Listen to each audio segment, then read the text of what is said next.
Welcome to the 12-Minute Leadership Podcast, where in 12 minutes or less, I'll share small things that you can put into immediate practice that will make a big difference in your leadership effectiveness.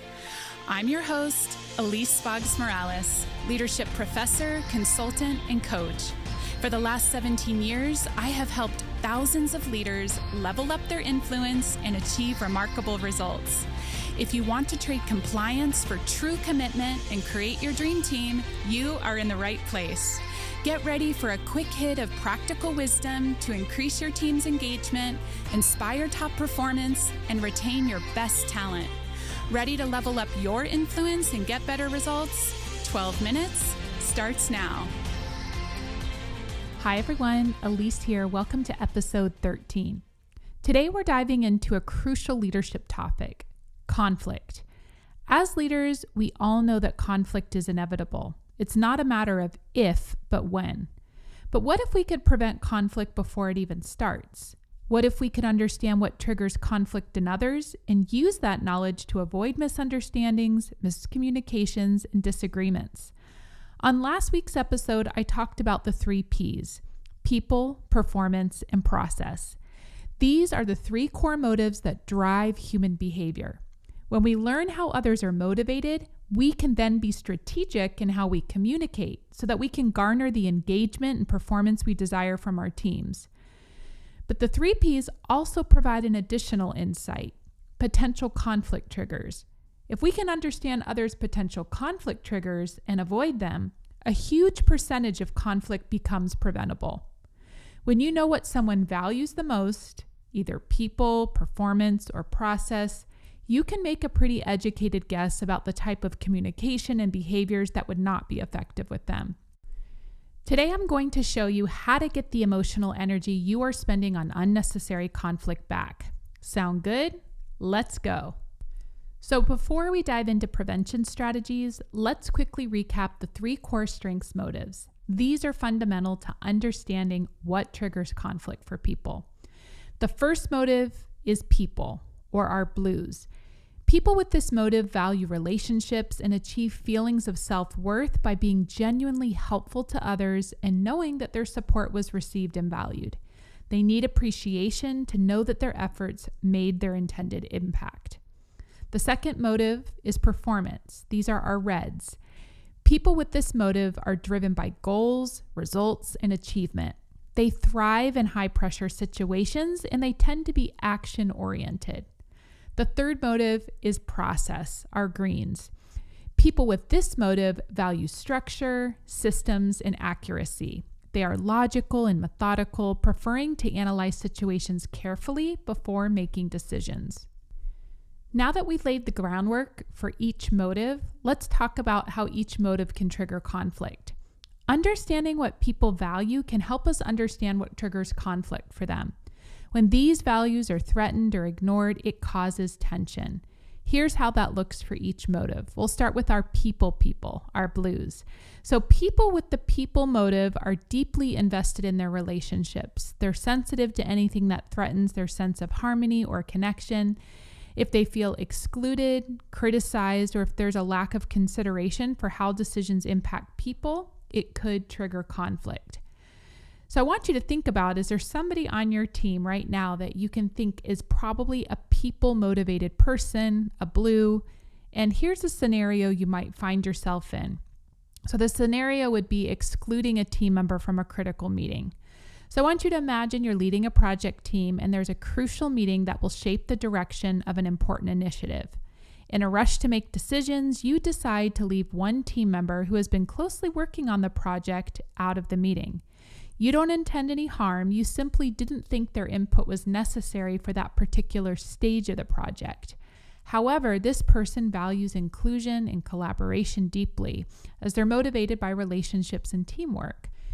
This type of scenario triggers conflict with the blue for these reasons, mainly an exclusion of relationships. Being excluded from an important meeting feels like a personal slight, especially since they are highly invested in the team dynamics. They may feel that their contributions aren't valued, which threatens the harmony and trust they've worked to establish with the group. To prevent this type of conflict, you want to be mindful, especially with those who have a people or blue orientation, that being included matters.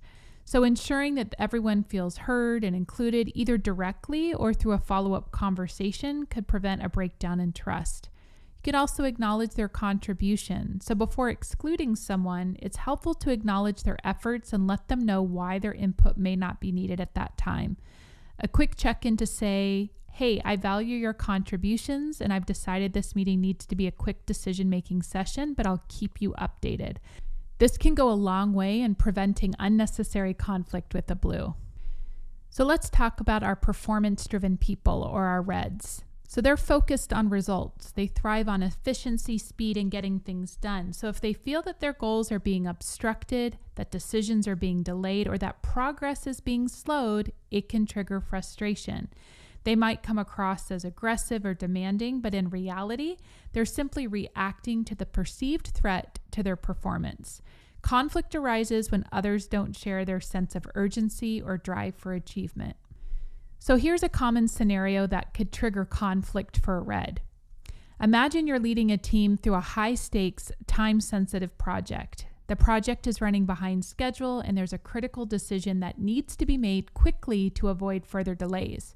However, as the leader, you decide to hold a series of meetings for additional feedback before making the final call, which causes further delays in making the decision.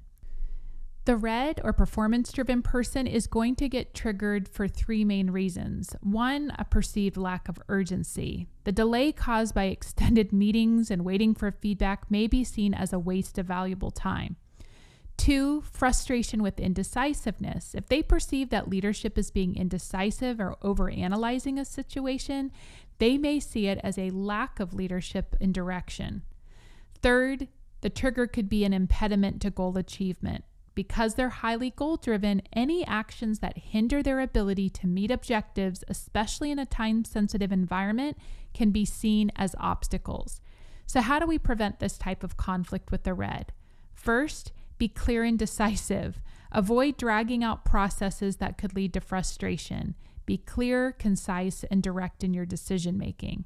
Second, value their efficiency and align on goals. Ensure that your decision-making process is aligned with the red's focus on achieving goals.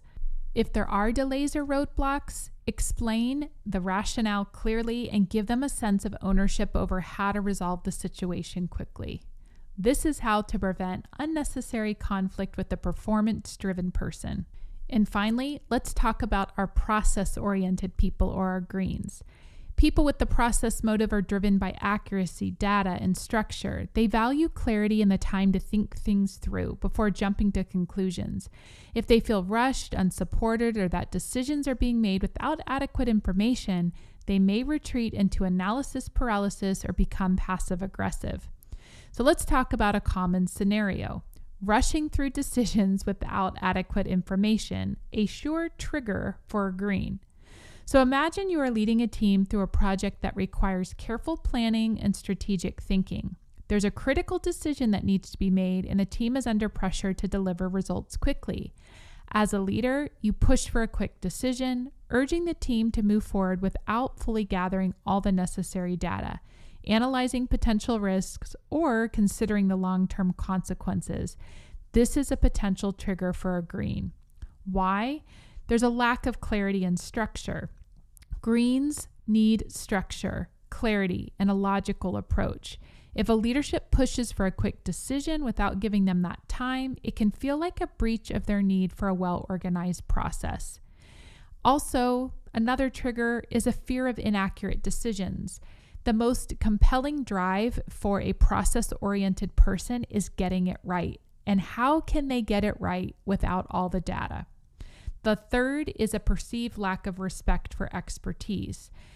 Greens are driven individuals who want to see themselves as the guardians of the process and the ones who provide the logical, methodical thinking that keeps things running smoothly. So if leadership overlooks their expertise or disregards their need for thorough analysis, it can feel disrespectful and dismissive. This can trigger feelings of being undervalued or underappreciated, leading to conflict. So how can you prevent conflict with a green or process-oriented person? Provide time for analysis wherever possible. I always suggest that you send an agenda to greens before a meeting so that they have time to think things through and can contribute during the meeting. You can also offer clear, structured communication. When time is tight, communicate decisions with clarity and structure. If you have to rush a decision, but you can provide the logical rationale as to why a pivot needs to be made, that approach will help a green get on board. And finally, you can create a plan for addressing risks. Perhaps that's creating a contingency plan with a green. They're very risk adverse and often want to be sure that if things don't go as planned, there's a solution. By including them in the planning for potential challenges, you reduce the feeling of being unprepared. So there you have it. 3 motives, people, performance, process, and 3 triggers, all connected to when those values are threatened, it leads to conflict. So think about people on your team that might be people-oriented, performance-oriented, or process-oriented. Now you're more equipped to prevent unnecessary conflict. Well, I hope you enjoyed today's episode. Join me for part 3 of this series on core strengths. I'll see you next time.